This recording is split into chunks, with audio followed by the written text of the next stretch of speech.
présentation de toutsurlehockey.com.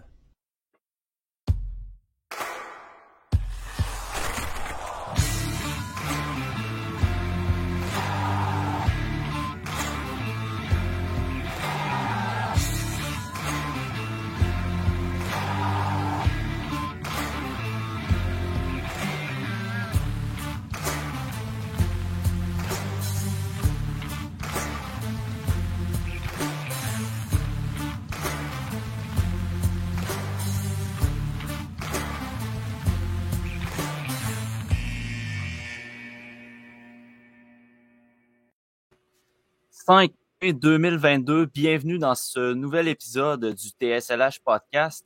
Aujourd'hui, on va vous parler de la saison du Canadien de Montréal. On est avec Pascal et Larchie qui fait un retour avec nous sur le podcast.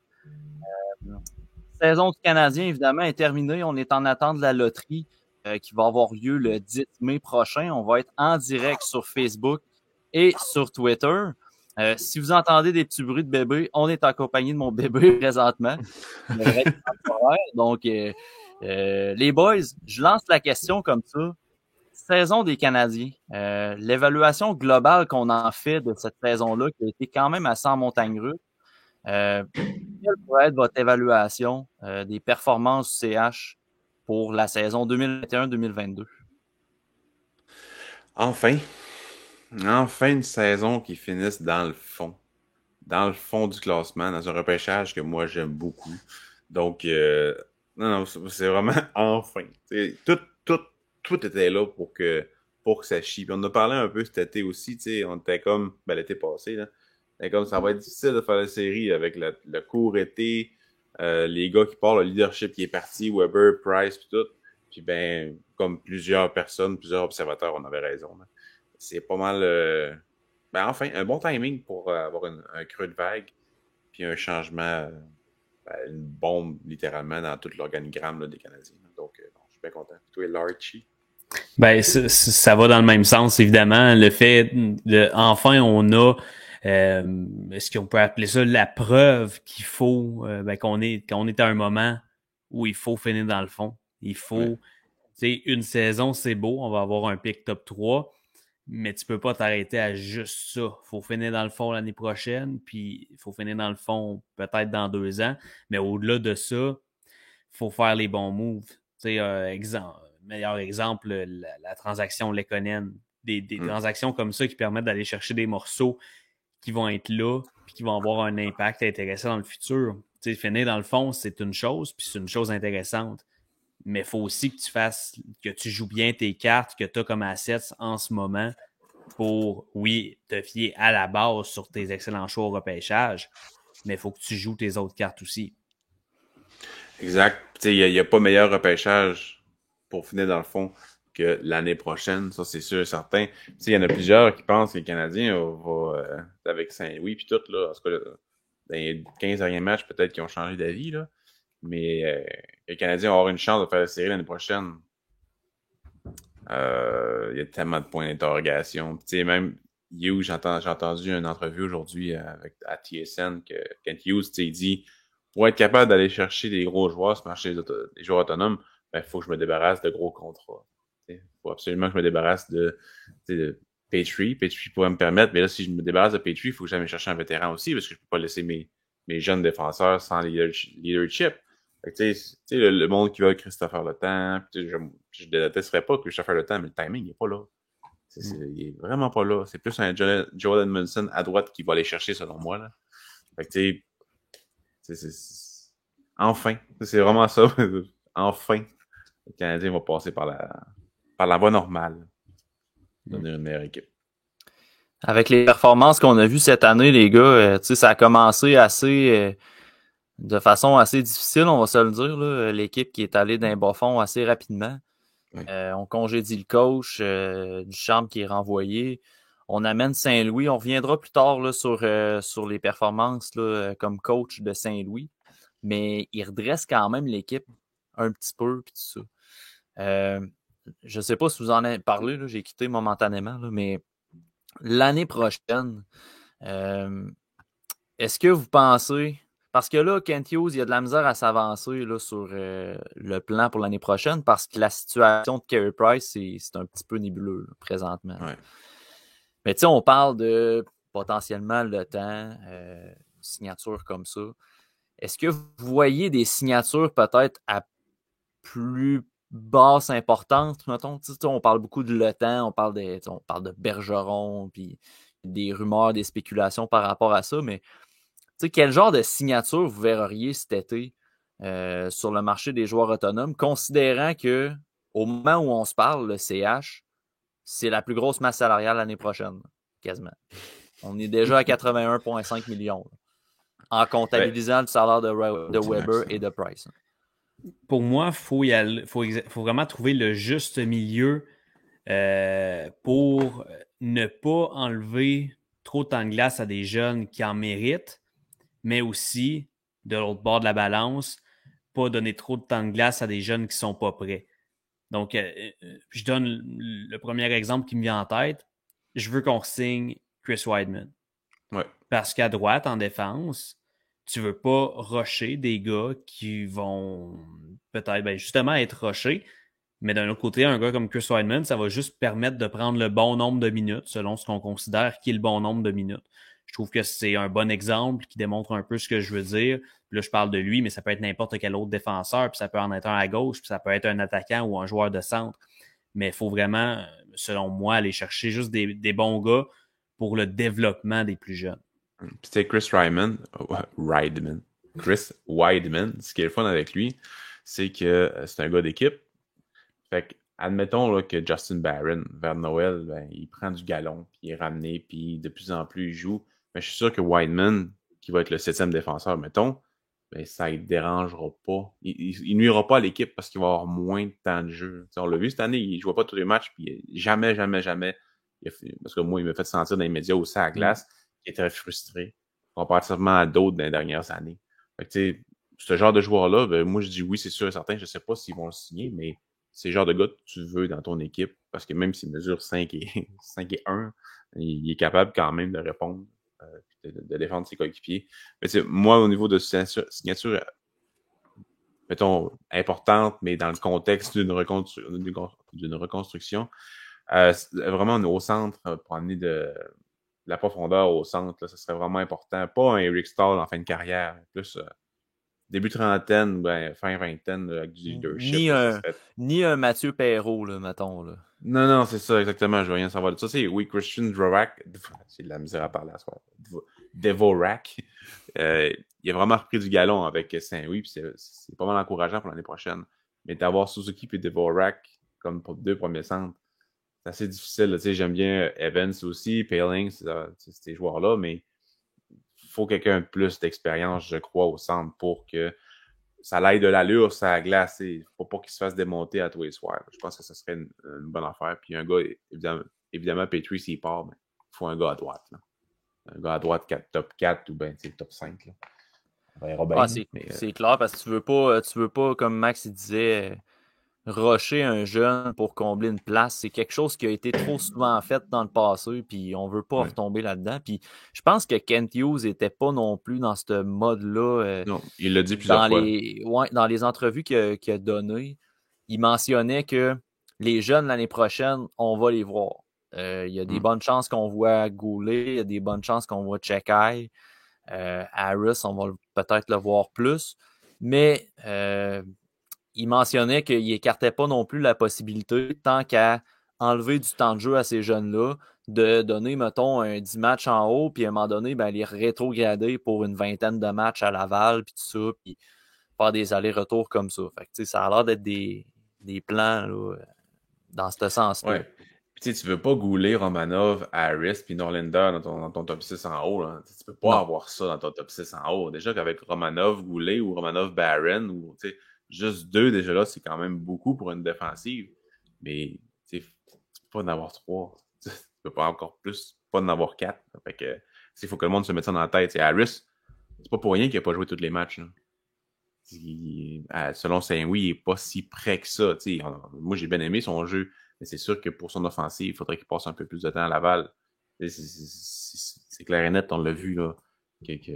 Saint-Louis, c'est ça qu'il voit aussi. Là. Et Goulet, je vois pas pourquoi il passerait pas un peu de temps à Laval non plus. Fait que, il y a Barron là, qui est quand même qui a plus d'expérience dans l'Union américaine, donc je pourrais le voir jouer plus que les autres un peu à Montréal. Mais tout le reste, envoyer ça à Laval, puis c'est tout. Ça va être le fun en maudit. Regardez Laval l'année prochaine, si c'est ça. Là. On parle de progression depuis tantôt, mais je vous lance la question, les gars. Cette année, pour la saison des Canadiens, le ou les joueurs qui ont affiché les plus belles progressions, puis la question qui va suivre après, ben ça va être l'inverse. C'est qui vous a le plus déçu, en fait? Donc, on va commencer par le positif en premier. Les joueurs qui vous ont le plus impressionné cette année au niveau de la progression des joueurs. Ben, tout le monde sauf Gallagher puis Armia ou Martin Saint-Louis. Non, mais sans joke, tu sais, on peut parler de Caulfield, on peut parler de Suzuki offensivement pour les deux quand Saint-Louis est arrivé. Mais moi, personnellement, c'est sur l'ensemble de la saison, c'est Alexander Romanov. C'est vraiment lui, tu sais, dès qu'il a été mis de côté par Ducharme, il a répondu plus aux attentes. Parce qu'on s'attend pas à ce qu'il fasse 35 points. C'est pas ça qu'on veut de lui. C'est vraiment plus qu'il soit stable, qu'il amène de l'enthousiasme, puis du jeu physique, de la défensive. C'est pas encore parfait. Là. C'est vraiment pas encore parfait. Il y a encore des fois des petits bouts qui me poussent en tête. Mais il y avait un impact à chaque soir. Il y avait tout le temps des jeux qu'on le remarquait plus. Puis c'est ça que je voulais de lui. Puis c'est ça qu'on voit. Fait que j'étais bien content. Puis tu vois que ça sera pas un top 3, top 4 peut-être à maturité, mais ça va prendre du temps, Romanov. Puis c'est bien correct que ça prenne du temps. On est il est dans la bonne organisation pour prendre son temps, sérieusement. Est-ce qu'il va être à long terme dans le top 6 dans 7 ans avec tous les défenseurs qui ont repêché? Aucune idée. Mais en tout cas, en ce moment, d'ici là, ben, il va être un bon élément pour le Canadien. C'est drôle parce que j'allais aussi dire Romanov, puis j'allais aussi parler du moment où il a été scratch. Il y a vraiment eu un avant-après ce moment-là pour plusieurs joueurs. Il y a eu un avant Martin Saint-Louis puis un après Martin Saint-Louis. Mais pour Romanov, ça a même commencé avant ça, à partir du moment où il a été laissé de côté. C'est un gars différent à la glace, puis j'ai été très, très, très critique en début de saison envers Romanov. Là. Je le trouvais affreux, là. Mais affreux. Ben, c'est difficile, nastif.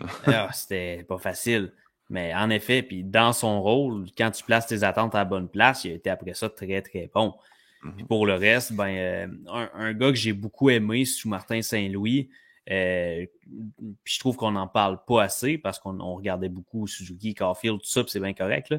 Mais c'est Christian Dvorak, le travail qu'il faisait après l'arrivée de Martin Saint-Louis, où il y a eu un déclic où pas mal tout le monde jouait mieux, là. Dvorak, c'en est un qui avait eu un début de saison très, très, très difficile, qui avait de la misère à se placer. Puis moi, je suis très à l'aise de dire qu'avec ce que j'ai vu en fin de saison, je pense que ce gars-là peut être un deuxième centre. T'sais, c'est pas un deuxième centre de luxe, mais je pense qu'il peut faire la job dans la situation du Canadien comme deuxième centre pour une certaine période de temps. Puis tu sais, on parlait pendant la saison de peut-être échanger Dvorak puis que c'était une erreur puis ça, mais tu sais, rendu là, au nombre d'années qu'il reste à son contrat, garde-le, là. Tu sais, on ne sait pas qu'est-ce que sa valeur va être l'année prochaine.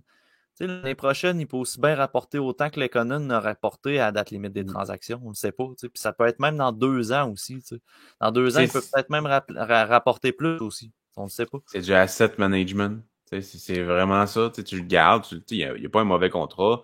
S'il t'offre un bon rendement pendant 2 ans, mais là, tu peux l'échanger après si tes jeunes sont capables de monter. Mais au pire, ça va être ton troisième centre capable de jouer ça à 2 à long terme. Lekonen, s'il n'avait pas été changé, ben, ça n'aurait pas été si grave que ça. Mais à 30 ans, au pire, Dvorak, il se fera échanger si sa valeur est bonne.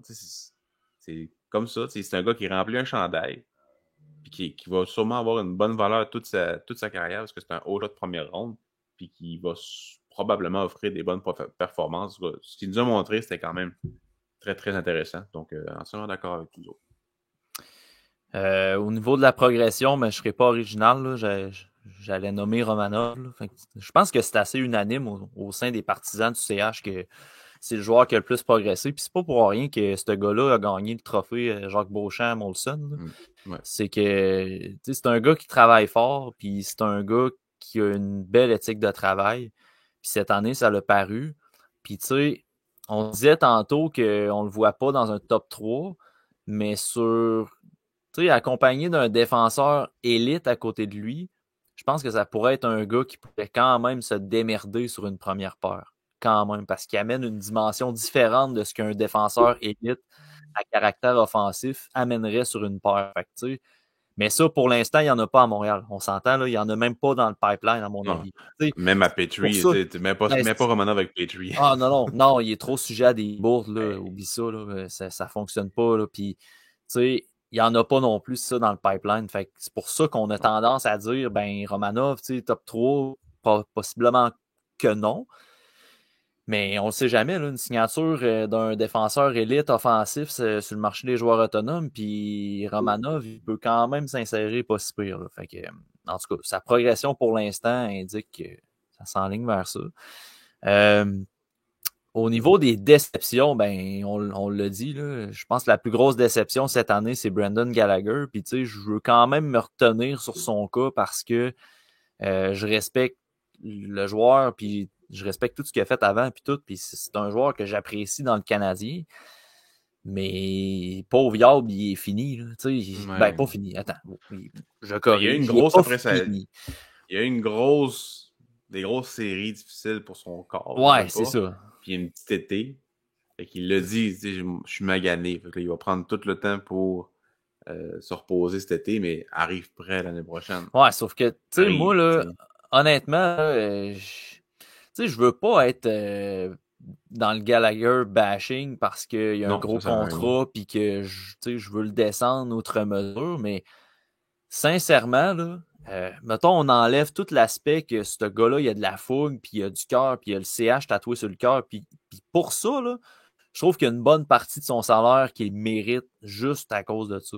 Mais si on regarde, là, Brendan Gallagher, le joueur de hockey, là, vraiment le joueur, là, le bonhomme qui est sur patin sur la glace, on le regarde. Moi, j'ai jamais trouvé qu'il y avait une intelligence sur la glace, puis j'ai jamais trouvé qu'il y avait un bon shot, là, ce gars-là. Puis oui, il a scoré 30 buts, là. Mais pourtant, je trouve pas tant que Gallagher a un bon shot, puis je trouve qu'il a beaucoup bénéficié de Dano, puis ça y a fait mal cette année. Puis j'ai vraiment peur qu'on ne revoie plus jamais la production de Gallagher qu'on a eue dans les dernières années. Ben, ça semble assez évident qu'on ne reverra pas la production de Gallagher. Là, dès que ce contrat-là a été signé, on savait que ça allait faire mal. On le savait. Puis j'ai pas vu grand monde penser le contraire. Là. Non. On savait que c'était un contrat pour ce qu'il avait donné dans le passé, plus pas mal que ce qu'il allait donner dans le futur. Là. Puis tu sais, c'est plate, là, mais il va falloir que on accepte pour les 4 prochaines années à peu près qu'on accepte un Gallagher de bottom 6. Ah ben oui. Il va falloir qu'on accepte ça, puis et peut-être quelques présences sur le deuxième trio ou venir en complément sur le premier à l'occasion, mais il va falloir accepter le fait que Gallagher, c'est un bottom 6 qui coûte cher. Puis c'est une opinion vraiment personnelle. Là, puis c'est plate, mais il n'est pas rachetable encore non plus son contrat. J'ai fait l'exercice sur Puckpedia. Ça coûterait excessivement cher le racheter tout de suite. Fait qu'on oublie ça. On a vu déjà des spéculations qu'il devrait le racheter cet été et tout ça. Non, ça se fera pas, là, ça coûterait trop cher. Fait avant c'est manquer de respect. C'est du manquer de respect aussi. C'est ça, c'est manquer de respect. Puis l'autre affaire, c'est que ça sera pas avant 4 ans que son rachat pourrait quand même valoir la peine. Fait que c'est pour ça que je dis, on va être 4 ans avec un Gallagher bottom 6. Il faut l'accepter. Ça va être comme ça. Puis moi, c'est plate, mais cette année, j'ai eu un deal breaker à l'effet que ce gars-là ne sera pas capitaine des Canadiens. J'ai vu trop de frustration. C'est des choses que je veux pas vraiment que mon capitaine éprouve. Souvent, on aime ça, les héros, là, puis les underdogs là, au Québec. Là. C'est correct. Moi aussi, j'en fais partie, j'aime ça. Mais quand on regarde froidement, je pense que l'attitude de Gallagher cette année, pour moi, ne mérite pas d'avoir un C sur son chandail. Là, je sais que je vais offusquer du monde, là, mais je m'en excuse. C'est comme ça. C'est pas nécessairement qu'il ne le mérite pas, c'est juste que le Canadien a besoin d'un capitaine de transition, pas de controverse, un gars exemplaire, tout, un bon vétéran qui fait la job puis tout, puis Gallagher, c'est pas qu'il fait pas la job. Quand il a signé son contrat, moi personnellement, j'étais content pour lui. Oh, j'étais vraiment content pour Gallagher, qu'est-ce qu'il avait offert puis tout. Mais ça, c'est le partisan qui parle. C'est le partisan qui ressentait ça.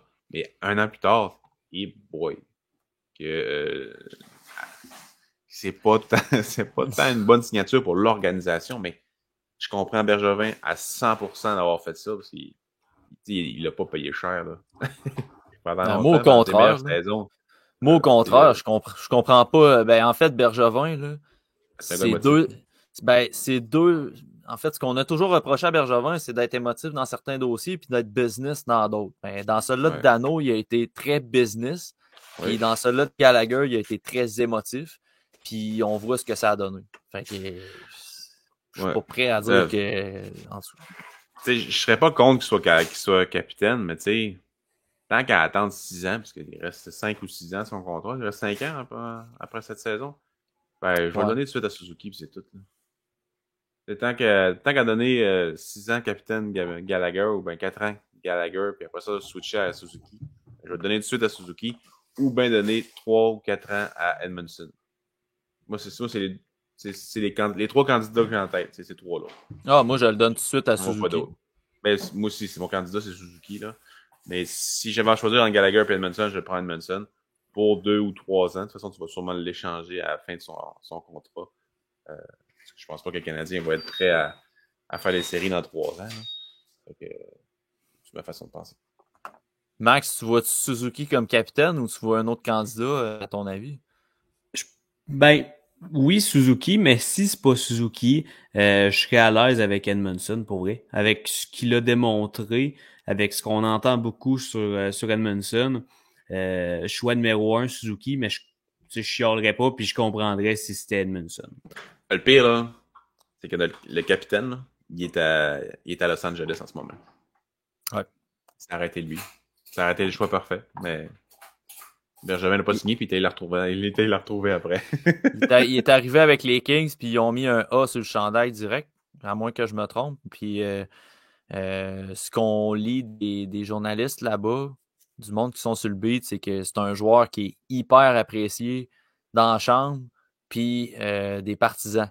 Fait que tu sais, des fois, on a tendance, avec nos Québécois, de comme... T'sais, on se fait dire ça, ils sont avec le Canadien, c'est des Québécois. Ah, ben là, ils doivent exagérer, ça doit pas être si pire que.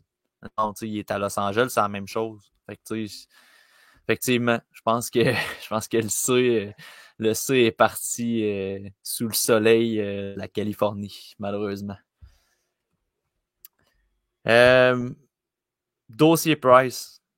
On a vu dans la conférence de presse de fin d'année un Kent Hughes assez évasif sur le dossier, parce que un peu comme le dossier Weber, tu sais, il y a des choses impliquant la liste des joueurs blessés à long terme qui sont parfois difficiles à manœuvrer. Fait que c'est quand ils marchent chez eux quand ils parlent de ce dossier-là, mais on a eu une grande honnêteté du goaler, pour vrai, des Canadiens en conférence de presse. Puis tu sais, chapeau à Chantal Macabre d'ailleurs pour ça, là, parce que moi, j'ai jamais vu un Carey Price aussi détendu, à l'aise devant les médias, puis honnête de cette façon-là, sans dire qu'il est malhonnête. Là. C'est vraiment pas ça là, que je veux dire. Là.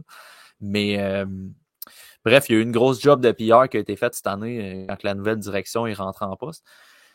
Carey Price qui affirme en toute honnêteté ne plus être capable de garder les buts pour 60-50 matchs par année.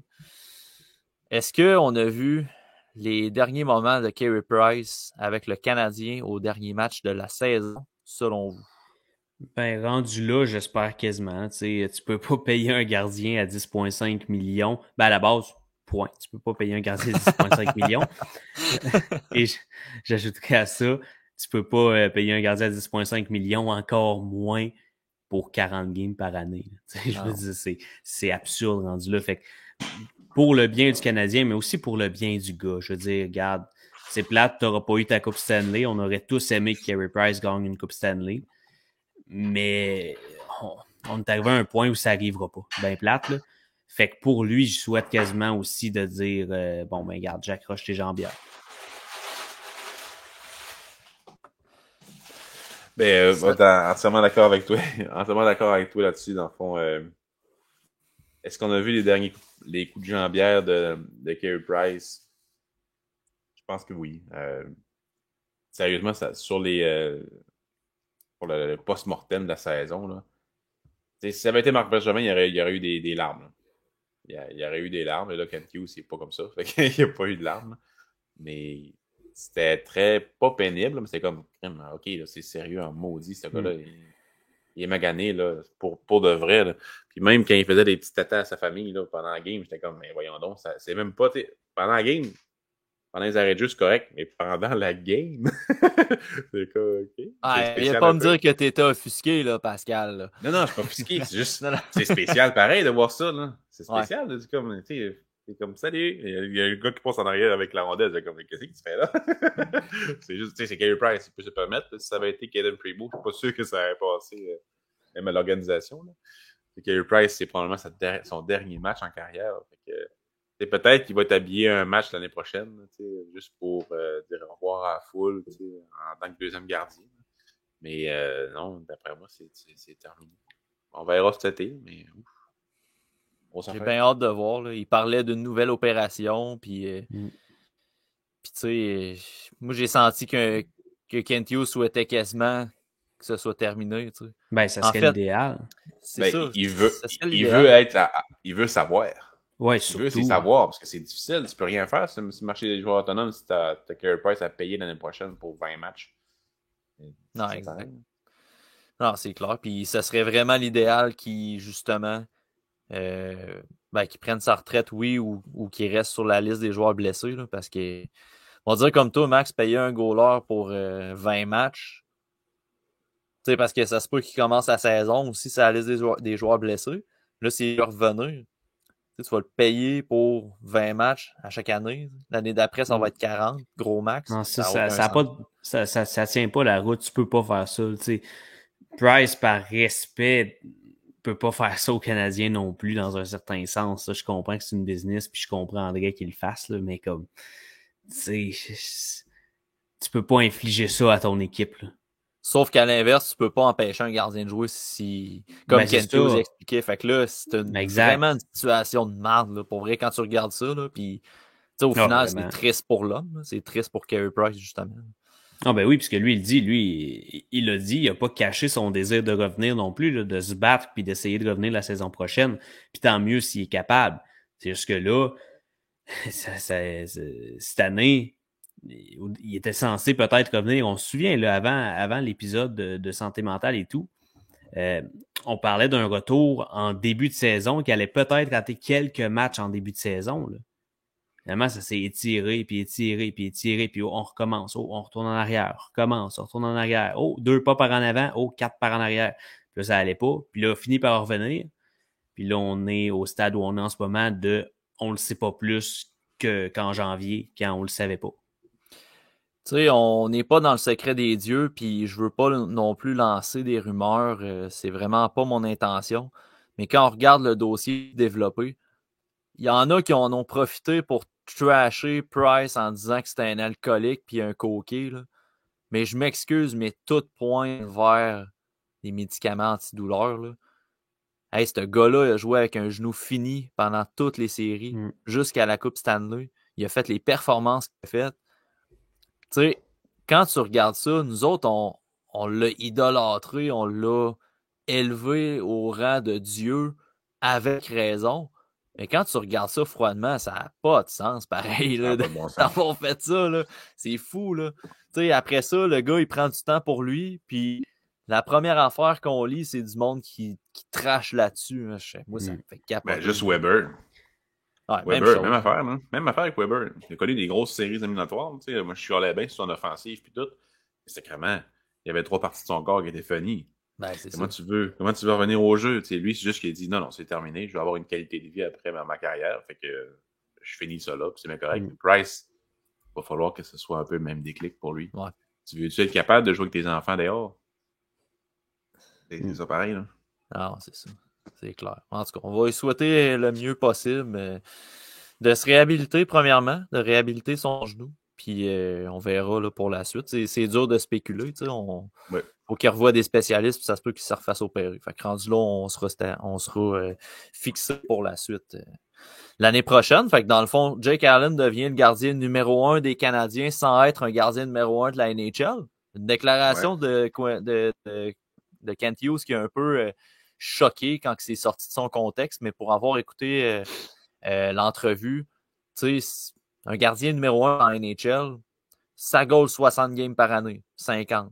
Si t'en goal pas comme ça, ben t'es pas un gardien numéro 1. Puis Jake Allen, à mes yeux, c'est un bon gardien de 40 matchs. Donc, ce n'est pas un gardien numéro 1 de la NHL. Mais forcément, il va être numéro 1 l'année prochaine avec peut-être Montembeault derrière lui ou une signature sur le marché des joueurs autonomes, on ne le sait pas. Ben, il Mais faut signer quelqu'un. Il faut qu'il ben, signe quelqu'un. Montembeault, je l'aime bien, il est combatif puis tout. Mais tu sais, il y a une belle progression. Il est zéro constant. Là. 0, 0, 0, 0 constant. Comment tu peux, genre, développer ta défensive avec un gardien que tu peux jamais faire confiance? Mais tu sais, c'est plate parce que le kid, il est quand même intéressant à voir jouer. Là. Je l'ai dit au début de la saison, je pense, dans la conversation privée. Il me fait beaucoup penser à Marc-André Fleury au début de sa carrière. T'sais. C'est pas le même talent. Là. Mais tu sais, c'est le style de gardien de but, très compétitif, très athlétique, zéro constant, qui fait beaucoup de bourdes, mais que il tient sur le bout de ta chaise parce qu'il fait des arrêts vraiment incroyables par moment. Fait que tu peux pas avoir ce gardien-là de 40 matchs non plus. Là. non. C'est difficile. Puis Kaden Primo, il est pas prêt. Fait qu'il faut une signature. Non, il n'y a personne qui est prêt, en fait. Il n'y a personne qui est prêt pour monter dans le club là, au niveau des goalers. L'avenir est belle, comme j'ai déjà dit dans le texte, dans un texte surtout sur le hockey, mais ça ne sera pas tout de suite. L'après-Price a été préparé pour dans 5-6 ans, pas pour cette année, ni pour l'année prochaine, ni pour l'autre. Fait que, à moyen terme, ça va prendre une signature, ça va prendre quelque chose, là, effectivement. C'est un bas fond. C'est un bas fond. Ben, d'ailleurs, l'année prochaine, où va être le CH? C'est quoi votre souhait pour le CH l'année prochaine? C'est quoi l'enlignement que vous pensez que l'organisation va prendre l'année prochaine? Est-ce qu'on va continuer la reconstruction? Est-ce qu'on va essayer peut-être pas de faire des transactions pour s'assurer le dernier rang, mais continuer le développement puis advienne que pourra? On va-tu signer pour vraiment faire les séries? Comment vous voyez ça l'année prochaine? Pas de série, d'après moi. Il a dit qu'il voulait libérer de la masse salariale. Ça se fait en échangeant Hoffman, Petrie, ces joueurs-là. Mais si ces joueurs-là, ils partent, ça fait mal pareil. T'sais, Hoffman, on l'aime pas beaucoup, mais c'est un gars qui score des buts, qui est capable d'en scorer, là, qui peut t'amener en série s'il y a une bonne saison. Fait que, non, moi, je pense pas que c'est les séries qui sont visées. Est-ce que ça va être un choix top 5 ou top 3 comme cette année? Je l'espère royalement. Mais top 10, je pense qu'ils vont être dans les 10 pires équipes de la Ligue. Je pense que c'est pas mal assuré. Là. J'ai bien hâte de voir. Là. Mais, un lottery pick là, dans les 11 pires. All-in dans le bas fond, pas le choix. Ouais, pas le choix. That's it. Les Sens vont être meilleurs que le CH encore, Max. Ah ben oui, Ah oui. C'est certain. Ça va aller de plus en plus. Ça va être de plus en plus évident année après année. Ils sont 3 ans en avance. Mais la rivalité va être là pareil. On l'a vu à la fin de l'année. Là. Ça va être pas pire. Ça. Sur la reconstruction, ils sont 3 ans en avance, selon moi. Ouais, un bon 3 ans. Vos souhaits pour le repêchage, est-ce que vous souhaitez le meilleur joueur disponible? Est-ce que vous y allez par position? Quels sont les trous? Comment vous voyez le repêchage pour le CH cet été? On a souvent parlé du pick top 3, mais globalement, au repêchage, ce serait quoi que vous vous attendez? Meilleur disponible tout le temps. Mais tu sais, aujourd'hui, Kent Hughes, justement, il a dit au 91 de sport que. Hier? C'est hier qu'il a dit ça? C'est hier, moi. hier, ouais. Il a dit que quand il y a un Connor McDavid de disponible, tu prends Connor McDavid parce que c'est le meilleur joueur qui est disponible à ton choix. Mais généralement, c'est plus gris comme évaluation. Puis je suis quand même d'accord avec lui. Il disait c'est plus gris comme évaluation, donc souvent tu y vas avec les besoins. Fait que tu sais, c'est vrai qu'à 17-18 ans, quantifier un potentiel, c'est assez difficile. C'est assez difficile, c'est assez. Mettons, entre Goulet et Mercer, là, il y avait plus besoin d'un défenseur, selon eux, d'un défenseur physique gaucher qu'un ailier droitier ou centre qui peut jouer au centre.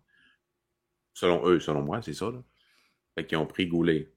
Mais si il était allé avec j'ai plus besoin d'un attaquant, je suis sûr qu'il aurait été avec Mercer. Fait que, c'est deux joueurs avec un potentiel assez similaire.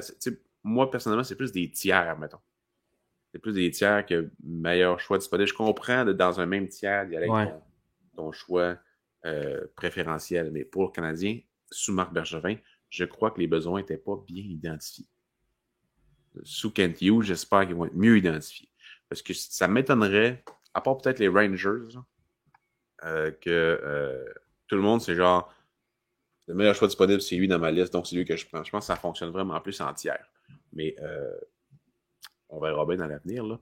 Mais j'espère aussi meilleur choix disponible. T'sais, à chaque fois, dire OK, c'est lui qui a plus de talent, c'est lui qui est plus explosif, plus rapide, c'est lui qu'on va prendre. C'est ça qu'on a ciblé comme besoin organisationnel et non pas des besoins genre je veux m'assurer qu'il joue dans les nationales de hockey. Oui, mais je veux un peu plus, je veux plus de boom. C'est ça que je veux plus de boom que de genre coup sûr. Puis, tu sais, pour le repêchage, on a le choix top 3. On a un choix à la fin de la première ronde, début deuxième ronde. On a une coupe en deuxième, troisième, quatrième. Je sais que Max t'a suivi quand même pas mal la LHJMQ. Y a-tu des joueurs en particulier que tu aimerais voir tomber sous la main du CH dans le circuit Courtois cette année, toi? Ben, je suis pas mal un fan de Warren, là, que de plus en plus je vois, puis même tout au long de l'année, je me disais Kim va sortir avant Luno. Puis je pense vraiment que c'est une réelle possibilité, là. Tu sais, c'est le genre de gars, tu sais, Luno, tu le prends, mais oui, il y a un bon potentiel, mais tu sais comme pas. T'as pas d'assurance. Tu le sais pas, c'est vrai. Warren, ce gars-là va jouer à LNH. Il sera pas un top 2, mais le gars, t'es quasiment assuré qu'il va jouer dans LNH. Puis en plus, ben, c'est un gars qui a quand même un bon potentiel avec, oui, son gabarit, mais ses habiletés aussi. C'est un gars qui est quand même très agile pour son gabarit, qui patine bien. Warren, là, c'est un gars que, justement, avec le premier choix de la deuxième ronde, là, je pense que ça ferait bien du sens comme pick. Là. Si j'avais un souhait là, dans la GMQ, ça serait pas mal Warren. Ben, tu vois, ce choix-là, il est autour de où ce que j'ai peut-être Warren dans ma liste. Fait que ça pourrait... Moi, je prendrais plus au mid de la deuxième. Puis, ben peut-être aussi. Ben, ça dépend tout le temps comment le board il se développe aussi. Ouais, je sais, mais tu sais, t'as vraiment l'amoureux Warren puis Luno en défensive. Là, puis Spacek, que j'adore, moi, personnellement. Spacek de Phoenix, que j'aime vraiment. De Phoenix. De Sherbrooke, que j'aime beaucoup. Ben, c'est plus tardif, là. À partir de la troisième, quatrième ronde, c'est plus là que je le prendrais, vu qu'il a 19 ans. Là. Mais Warren, dans l'organigramme des Canadiens de Montréal, là, non, c'est vraiment pas un mauvais choix, selon moi. Là. T'as pas de gars de même, non. Vraiment. Là. De toute façon, les gars, on sait tous comment ça va finir.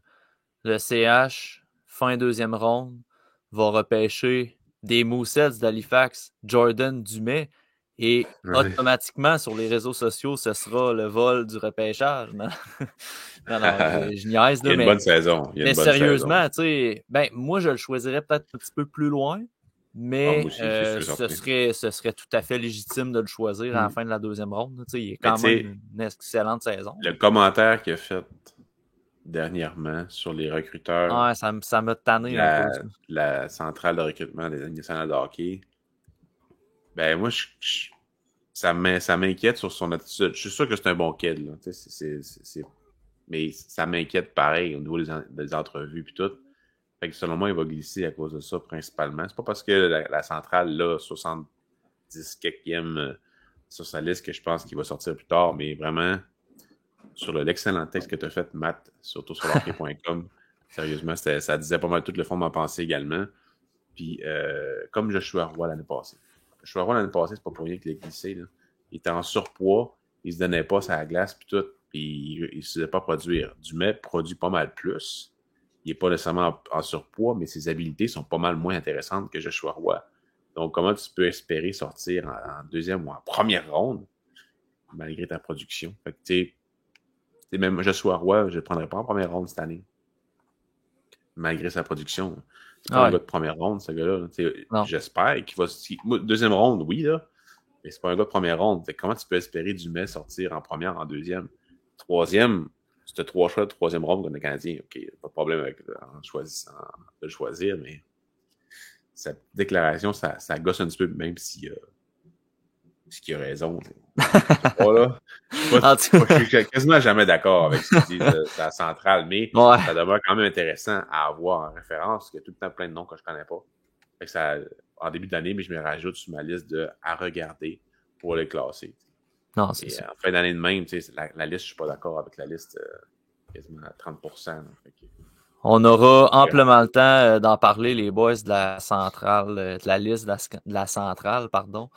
Pendant notre épisode de la loterie, parce qu'on va pas mal strictement parler du repêchage. On regardera nos listes du mid, les listes de Bob, la centrale. On va se fider avec ça pour donner un bon show au monde qui vont nous écouter en direct sur nos plateformes.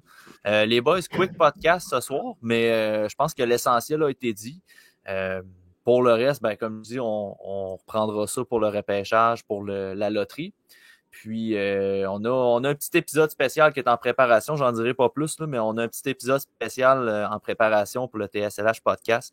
Je pense que les amateurs d'espoir vont grandement apprécier ce qui s'en vient dans les prochaines semaines, d'ici le repêchage, en tout cas.